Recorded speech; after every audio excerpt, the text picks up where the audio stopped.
அஸ்ஸலாமு அலைக்கும் ஃப்ரெண்ட்ஸ். இன்றைக்கி பார்த்திங்கன்னா நம்ம வெல்கம் டு ஹாஜிராமன் சேனல். இன்றைக்கி நம்ம கோஸ் பொரியல் தான் பண்ண போகிறோம். அது கோஸ் வெட்டி வச்சுருக்கேன். 2 சின்ன வெங்காயம், ஒரு பச்சை மிளகா, கொஞ்சம் கருவேப்பிலை, தாளிக்கிறதுக்கு ஒரு காஞ்ச மிளகா, கடுகு உளுத்தம்பருப்பு, கொஞ்சம் கடுகு உளுத்தம்பருப்பு எடுத்து வச்சுருக்கேன். கடலைப்பருப்பு உளுத்தம்பருப்பு தனியாக எடுத்து வச்சுருக்கேன். 3 ஸ்பூன் சிறுபருப்பை ஊற வச்சு எடுத்து வச்சுருக்கேன். வாங்க ஃப்ரெண்ட்ஸ், எப்படி செய்யலான்னு பார்த்துடலாம். கடாயை எடுத்து வச்சுருக்கேன். அதில் எண்ணெய் ஊற்றிடலாம்.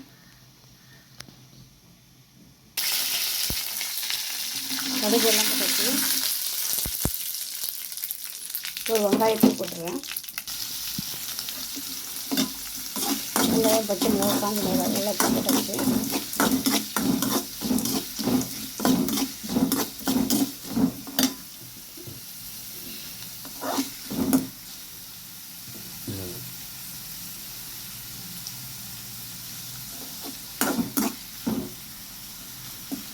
கொஞ்சம் வதங்கட்டும், கண்ணாடி பழத்துக்கு வரட்டும் வெங்காயம்.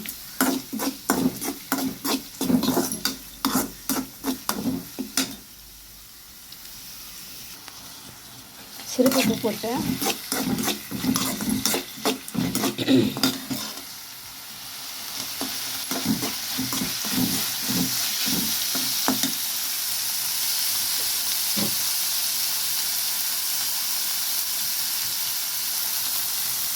சிறுபருப்பு போட்டு செஞ்சால் கோஸ் பொரியல் தூக்கலாக நல்லா சுவையாக இருக்கும்.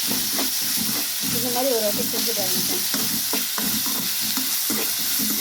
கடலைப்பருப்பு போட்டு கூட்டு தான் செய்வாங்க,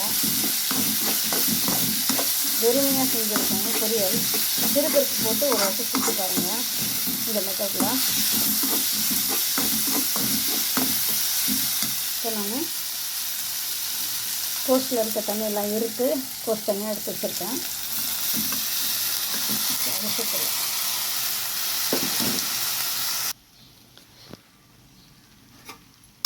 எல்லாம் கலக்கி விட்டுட்டேன். தண்ணி எதுவும் ஊற்றக்கூடாது, கோஸ்லேயே தண்ணி இறங்கும். அதுலேயே அந்த சிறுபருப்பும் கோஸும் சேர்ந்து வேகும். நான் மஞ்சள் தூள் மட்டும் 1/4 ஸ்பூன் எடுத்து வச்சுருக்கேன், அதையும் சேர்த்துட்றேன். அவ்வளோதான்.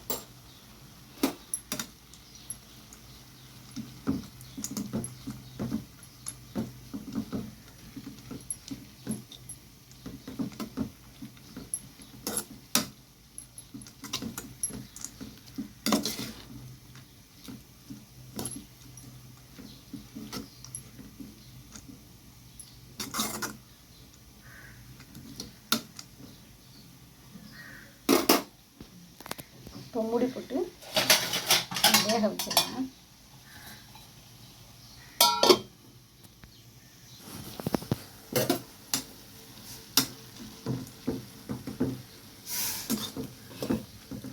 இன்னும் கொஞ்சம் வச்சுட்டோம். தண்ணி எதுவும் இல்லை, கொஞ்சமாக இருக்குது. இன்னும் ஒரு 5 நிமிஷம் விட்டோன்னா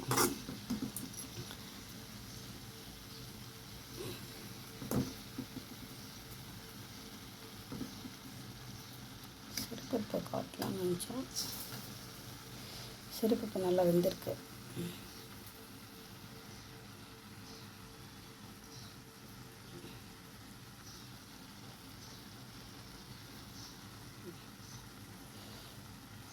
சிறுபருப்பு வெந்திருக்கு. ஒரு 5 நிமிஷம் இன்னும் இருக்கட்டும்.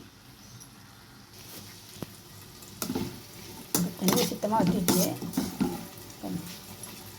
கோஸும் சிறுபருப்பும் நல்லா வெந்துடுச்சு. இப்போ இந்த கொத்தமல்லியும் தேங்காய் துருவலையும் வந்து சேர்த்து இறக்கிடலாம். எங்கள் டேஸ்ட் எப்படி இருக்குன்னு பார்த்து சொல்கிறேன்.